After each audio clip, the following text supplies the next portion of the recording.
Hello everyone. Today I will be talking about total hip replacement. So myself Dr. Sneha Bhatia, MPT in Orthopedics and Sports Rehabilitation, in charge principal at Leeds Srimati S.D. Patel Institute of Physiotherapy.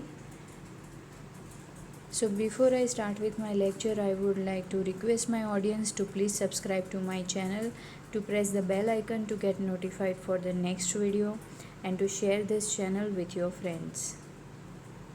So joint replacement is a procedure whereby one or both the components forming a joint are replaced with artificial component. So these artificial components are called as prostheses.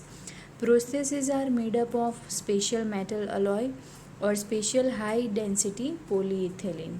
So the prostheses are made up of either metal alloy or high density polyethylene.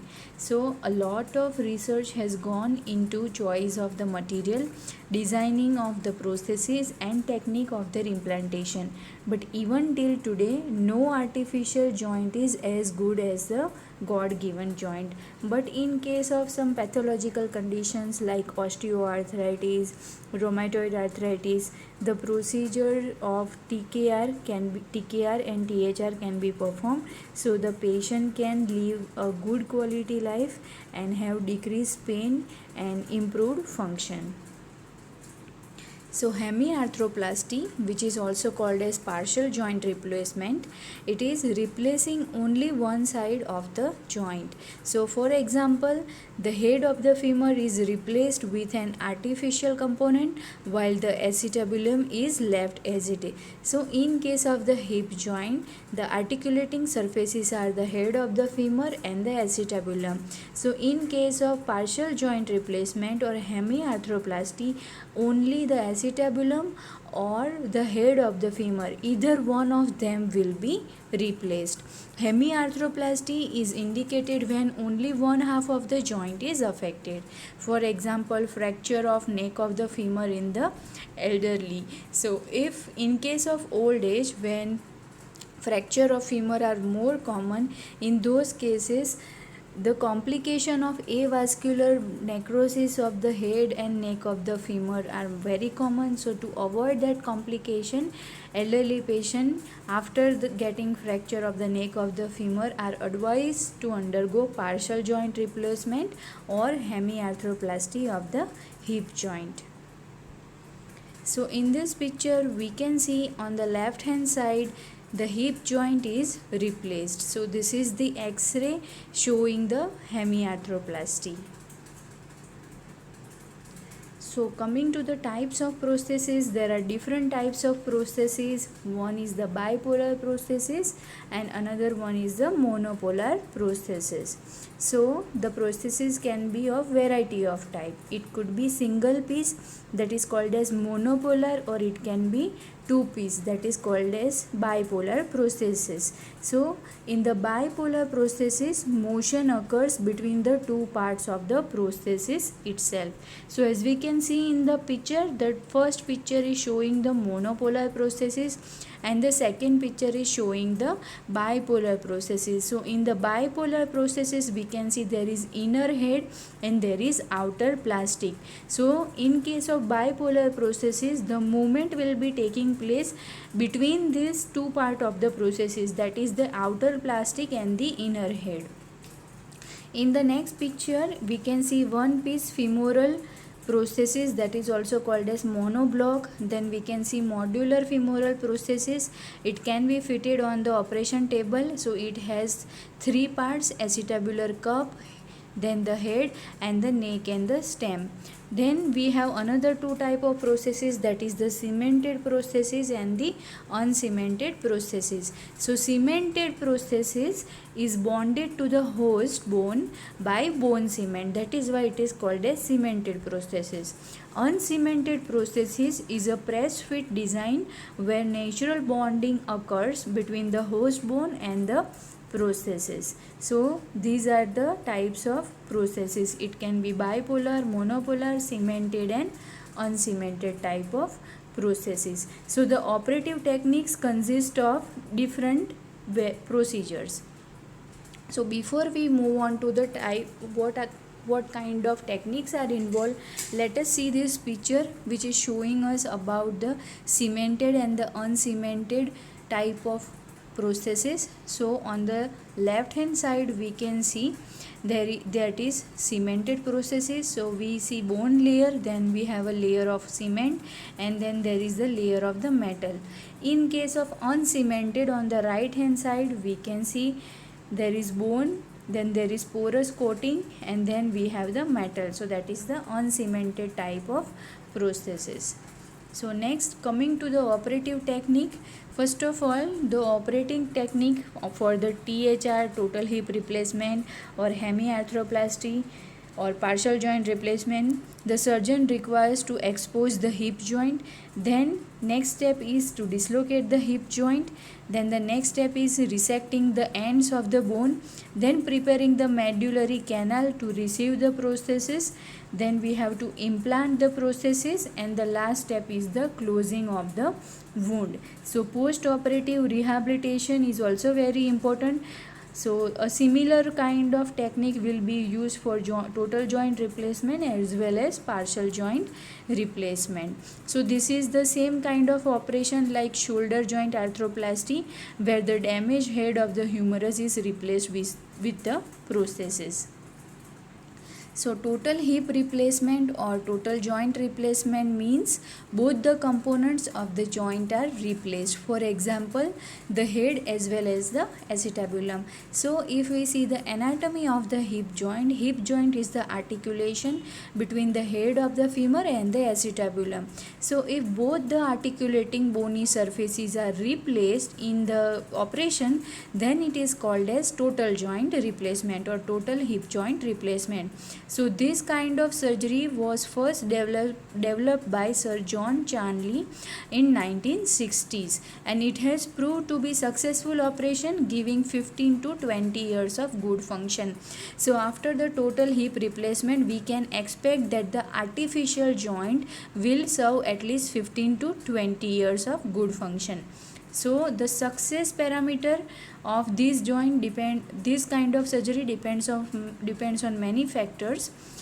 So let us see, this is the picture showing the total hip replacement. Here we can see the femoral prosthesis, the acetabular prosthesis, the stem, and the femur bone is visible in this picture. So this picture is showing how the joint will look after the total hip replacement. So again, this is the picture showing, this is the x-ray showing the total hip replacement. So on the right hand side of the picture, we can see the femoral prosthesis as well as the acetabular component. So both the components, both the artificial prostheses are visible in this picture. So this x-ray shows total hip replacement.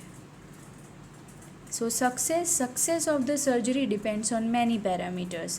So it depends on the skill of the surgeon, so his understanding of the basic biomechanics, functional status of the joint before the surgery, and quality of the processes. So because this kind of surgeries are getting affected by multiple factors, all these factors are involved. Even the rehabilitation part, where the physiotherapists play an important role.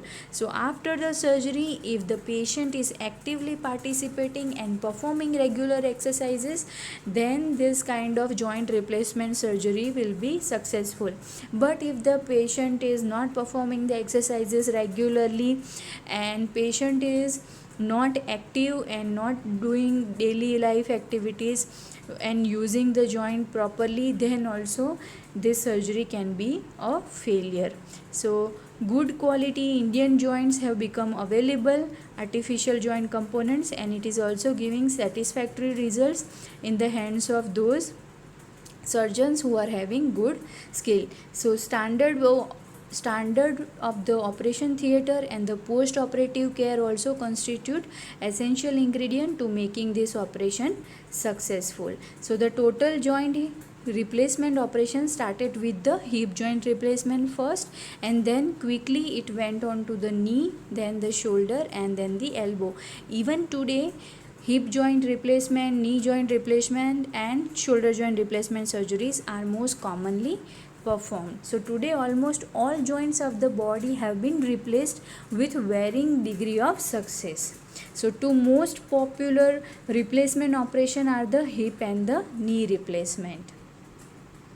So for the acetabulum, a cup made up of high density polyethylene is used, and for the head, a specially designed prosthesis made up of metal alloy or cobalt chromium alloy is used. Both components are fixed in place or with or without bone cement. So indication, what are the indication for this kind of surgery?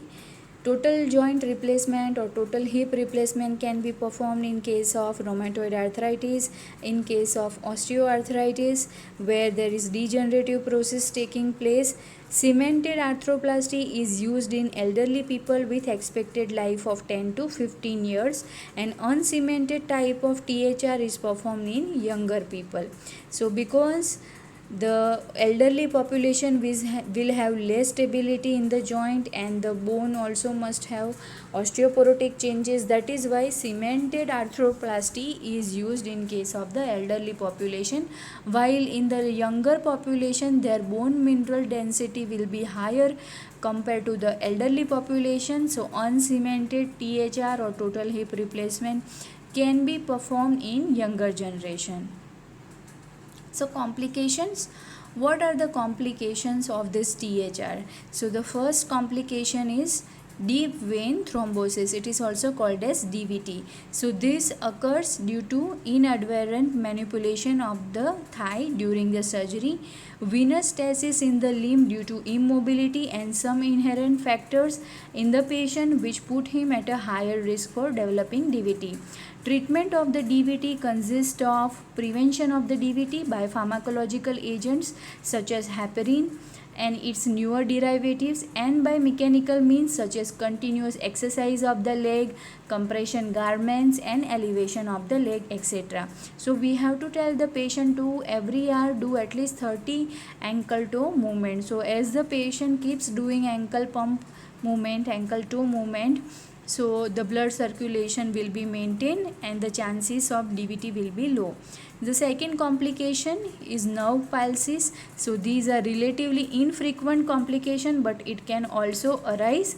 So what happens in the nerve palsy? The nerves which are passing through the hip joint, and in most commonly the sciatic nerve is affected during this kind of surgery in procedures requiring hip complex reconstruction.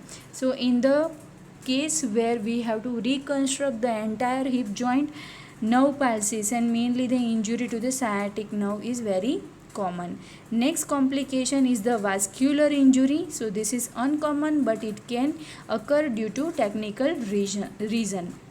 Next is the fracture. So fractures can also occur during the process of the implantation of the prosthesis, mainly on the femoral side, or later due to stress fractures. Stress fractures are also common. So what happens, because of the implant positioning there is stress concentration in the particular part of the bone, so that will also cause the fracture. So in the case of the THR, the stress concentration will occur to the tip of the femoral stem, and treatment depends upon the site and the type of the fracture, and it does prolong the rehabilitation. So if the patient is having fracture, then the rehabilitation procedure will be delayed.